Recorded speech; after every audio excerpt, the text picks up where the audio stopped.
নমস্কার বন্ধুরা, আমার আরও একটি নতুন ভিডিওতে তোমাদের সকলকে জানাই অনেক স্বাগত। আজকে দেখো রান্না করব আমরা মাংস ঘুগনি, পিকনিক করব সবাই মিলে। তার জন্য সেটারই আয়োজন করে নিয়েছি। দেখো মটর ভিজিয়ে রেখেছিলাম সকালবেলা, সেইটা দেখো খাই সোডা আর একটু লবণ আর একটু সর্ষের তেল দিয়ে আমরা একটু নেড়ে চেড়ে নেব। প্রেশার কুকারের মধ্যে নাড়াচাড়া করে নিয়ে তারপরে গ্যাসের উপর বসিয়ে দেব। এদিকে দেখো গ্যাসটা ধরিয়ে দিলাম, ধরিয়ে প্রেশার কুকারটা বসিয়ে দিয়েছি। এই পাশে দেখো মাংস এনে রেখেছি, মাংস ঘুগনি হবে যেহেতু মাংসটা এনে রেখেছি। এদিকে দেখো ময়দা 1.5 কিলো ময়দা নিয়েছি, সেটা সাদা তেল, চিনি, লবণ দিয়ে ময়াম দেওয়া হচ্ছে। ভালো করে ময়াম দিতে হবে, তাহলে লুচিটা ভালো খাস্তাও হবে, নরমও হবে। ওই জন্য দেখো এখন চিনি দিয়ে দিচ্ছে। তা সবাই মিলেই হাতে হাতে কাজ করছি, যেহেতু পিকনিক হচ্ছে, একার তো কাজ না, সবাই মিলেই করতে হবে। তার জন্য সবাই মিলেই আমরা করছি। শীত নয় আসতে দেখো আমাদের পিকনিক শুরু হয়ে গেছে। এদিকে দেখো আলু বানানো হচ্ছে, আলুটা বানিয়ে নিচ্ছে। এদিকে ময়াম দেওয়া হয়ে গেছে। এদিকে দেখো আজকে রান্না করব উনানে, নতুন উনান বানিয়েছি সেই উনানে। এদিকে দেখো গোটা মশলা ভাজা করছি, সেটার মধ্যে রয়েছে মৌরি, ধনে আর তোমার হচ্ছে গরম মশলা আর জিরে, এগুলো দিয়েই ভাজা মশলা করেছি। আর দেখো শুকনো লঙ্কাটা পরে ভেজে নিচ্ছি, যেহেতু একসঙ্গে দিলে ভাজা হবে না, তার জন্য দেখো শুকনো লঙ্কাটা ভেজে নিয়েছি। এদিকে দেখো পেঁয়াজ কুচি, মাংসটা ছোট ছোট করে কেটে নিয়েছি। আর এদিকে দেখো গরম জল দিয়ে আটাটা মেখে নেব ভালো করে। মধ্যে দিয়ে দেখো গরম জল দিয়ে মাখা হচ্ছে, আস্তে আস্তে গরম যেহেতু জলটা, ওই জন্য মেখে নিচ্ছি। আটাটা মেখে প্রায় আধা ঘন্টা আমরা রেখে দেব। এবার মেখে নেব, আর মাখানোটা পুরো দেখানো হয়নি, তা এবার রেখে দিয়ে তারপরে আমরা ঘুগনিটা রান্না করব। এদিকে দেখো কড়াই বসিয়ে দিয়েছি, কড়াই বসিয়ে দিয়ে তেলটা দিয়ে দিয়েছি। তেল গরম হয়ে গেছে, এর মধ্যে দিয়ে দেব গোটা জিরে আর তোমার শুকনো লঙ্কা দিয়ে আলুটা ভেজে নেব।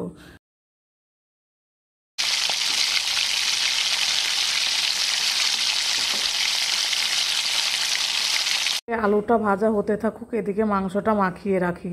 দিয়ে দিলাম হলুদ, লবণ আর দেব তোমার টক দই নিয়ে এসেছি, সেই টক দই দিয়ে মাংসটা মাখিয়ে রেখে দেব। 100 গ্রাম টক দই দিয়েছি, টমেটো দিইনি, টক দই দিয়েছি বলে। এদিকে দেখো যে ভাজা মশলাটা ছিল সেটা আমি গুঁড়ো করে রাখছি। গরম গরম গুঁড়ো করলে তাহলে ভালো হবে, আর নাহলে পরে আরও গুঁড়ো করা যাবে না। ওই জন্য ভাবছি গরম গরমই আমি গুঁড়ো করে রেখে দিয়েছি, মেখে রেখে দিলাম। আর এই পাশে দেখো আলুটা ভাজা হয়ে গেছে, এবার তুলে নিচ্ছি। আলুটা ভাজা হয়ে গেলে তুলে নিয়ে তারপরে দেখো ওই তেলের মধ্যে দিয়ে দিলাম আমি পেঁয়াজ কুচি আর গরম মশলা দিয়েছি, সেটা তোমাদের দেখানো হয়নি ফোড়নে। সেটা দিয়ে এবার মাংসটা দিয়ে দেবো। মাংসটা মেখে রেখেছিলাম, সেই মাংসটা দিয়ে দিয়েছি। দেখো দিয়ে দিয়েছি আদা আর রসুন বাটা আর তোমার কাশ্মীরি লঙ্কার গুঁড়ো দিয়ে নাড়াচাড়া করে নিচ্ছে। এবার হলুদ গুঁড়ো দিয়ে দিলাম, এক এক করে মশলাগুলো দিতে থাকবো আর ভাজা হতে থাকবে। ওদিকে দেখো একটু জল দিয়ে দিয়েছি, দিয়ে একটু নাড়াচাড়া করে নিচ্ছে। যেহেতু মাংসটা গলবে, তো আলুটা ভাজা হয়ে গেছে, গলে গেছে, মটরও সেদ্ধ করা রয়েছে, গলে গেছে, ওই জন্য মাংসটা আস্তে আস্তে কষাতে হবে। এদিকে দেখো এখন জিরে বাটা দিয়ে দিলাম।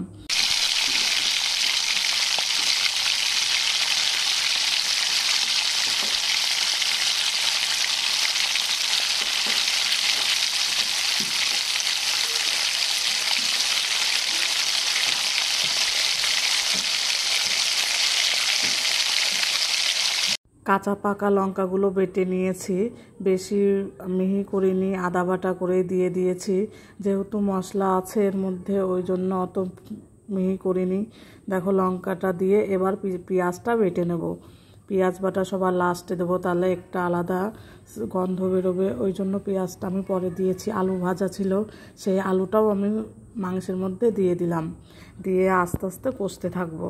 কষে নিয়ে তারপর দেখো একটু হলুদ গুঁড়ো দিলাম, একটু হলুদ কম লাগলো তার জন্য হলুদও দিয়ে দিয়েছি।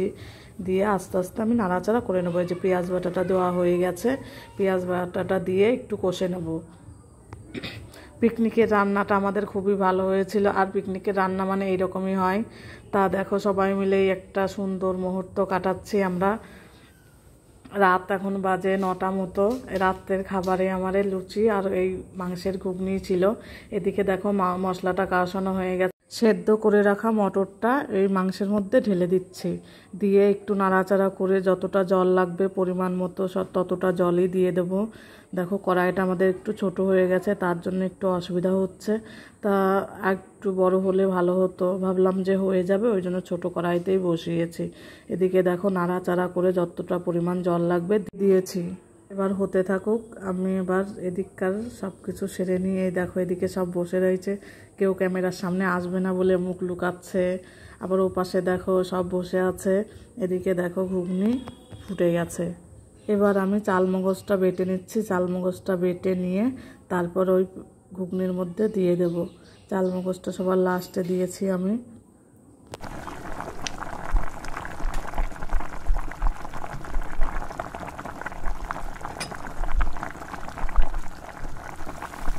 ঘুগনির কালারটা কিন্তু বেশ হয়েছে, বেশ ভালো হয়েছে। লাস্টে দেখো গোটা গরম মশলা বেটে আমি ঘুগনির মধ্যে মিশিয়ে দিয়েছি, আর যে ভাজা মশলাটা করে রেখেছিলাম সেই ভাজা মশলাটা দিয়ে এবার নামিয়ে নেব। ঘুগনিটা আমাদের পুরো রেডি হয়ে গেছে, দেখো ঘনও হয়েছে, এবার আমি নামিয়ে নেব। দেখো 2 গাবলাতে রেখেছি, 1 গাবলাতে ধরেনি, তার জন্য 2 গাবলাতে রেখেছি। এদিকে দেখো কড়াই ধুয়ে মুছে বসিয়ে দিয়েছি, গরমও হয়ে গেছে। এদিকে দেখো সাদা তেল ঢেলে দিয়েছি। এদিকে দেখো লুচি বলা হয়ে গেছে, ওদিকে দেখো লেচি কাটছে, সবাই মিলেই করছি হাতে হাতে। প্রথমে এই লুচিটা ভাজছি, দেখো ফুলেছে, ভালোই হয়েছে। এখন পর্যন্ত যে যেখান থেকেই আমার ভিডিওটি দেখছো না কেন তোমাদেরকে অসংখ্য ধন্যবাদ। আর ফেসবুক থেকে দেখলে ফলো করে দিও, আর ইউটিউব থেকে দেখলে আমার চ্যানেলটিকে সাবস্ক্রাইব করে আমার পাশে থেকো। এদিকে দেখো অনেক লুচি ভাজা হয়ে গেছে, প্রায় রাতও অনেক হয়ে গেছে। এবার সবাইকে খেতে দিতে হবে, যেহেতু ছেলেপেলে রয়েছে, ওদের ঘুম এসে যাচ্ছে, ওই জন্য ওদিকে খাওয়া দাওয়ার পর্বও চলবে। এদিকে দেখো আমি আবার লুচি ভাজতে বসলাম, কিছু ভাজা হয়েছে আর কিছু ভাজা হয়নি, ওই জন্য দেখো আমি ভাজতে বসেছি। ও পাশে দিদিও বসে রয়েছে, দেখো উনানে কি সুন্দর জ্বলছে, জালও উঠে গেছে, তাড়াতাড়ি একজন দিচ্ছে একজন ভাজছে। এদিকে দেখো খাওয়া দাওয়াও চলবে, এক্ষুনি দেখতে পাবে। এই দেখো খাচ্ছে, পেমা খাচ্ছে, রিমা খাচ্ছে ওদিকে, এদিকে ভাজা চলছে। আবার পাশে দিদিও বসে রয়েছে, আমি বলছি দিদি হচ্ছে তুমি ভাজো, আমি ওদিকে একটু খেতে টেতে দিয়ে আসি। তা বলছে ঠিক আছে, আমি এখন উঠে পড়েছি, এবার দিদি ভাজবে, আমি খেতে দেবো, বাসন টাসন আছে কিছু ধুয়ে নেব। আজকের সন্ধ্যাটা বেশ ভালোই কাটলো, সবাই মিলে একসঙ্গে, মেয়েরা যেহেতু বাপের বাড়িতে এসেছে, সবাই মিলে একসঙ্গে একটা পিকনিক হয়ে গেল। রূপা এসেছে, রিমা এসেছে, পেমা এসেছে, তার জন্য আমরা পিকনিকটা করলাম। যে ওরা আসলেই হয় আমাদের পিকনিক, ছোটোখাটো এরকম প্রায়ই দেখতে পাবে, এটা প্রথম, এরপর আস্তে আস্তে সব দেখাবো তোমাদেরকে। তা দেখো ওদিকে ক্যামেরা কেউ ধরে রেখেছে, আর কেউ মুখ দেখাবে না, সেরকম সিস্টেম চলছে। আমিও দেখো খেতে বসে পড়েছি, দিদি বলছে খাবে না, আমরা বলছি খাও একটা, তা বলছে না আমি খাবো না। তা একটা খেয়েছিল লাস্টে, তারপরে মা বলছে ভালোই হয়েছে। যে আমাদের ক্যামেরাম্যান ছিল তাকে তো দেখোনি, এখন দেখে নাও, আমার পাশে খেতে বসেছে, ওই ক্যামেরা করছিল, ও তো আসবেই না, আমি জোর করে নিয়ে আসলাম। তা ভিডিওটি আমি এই পর্যন্ত রাখছি, আসছে আগামীকাল নতুন একটা ভিডিওর সঙ্গে, টাটা।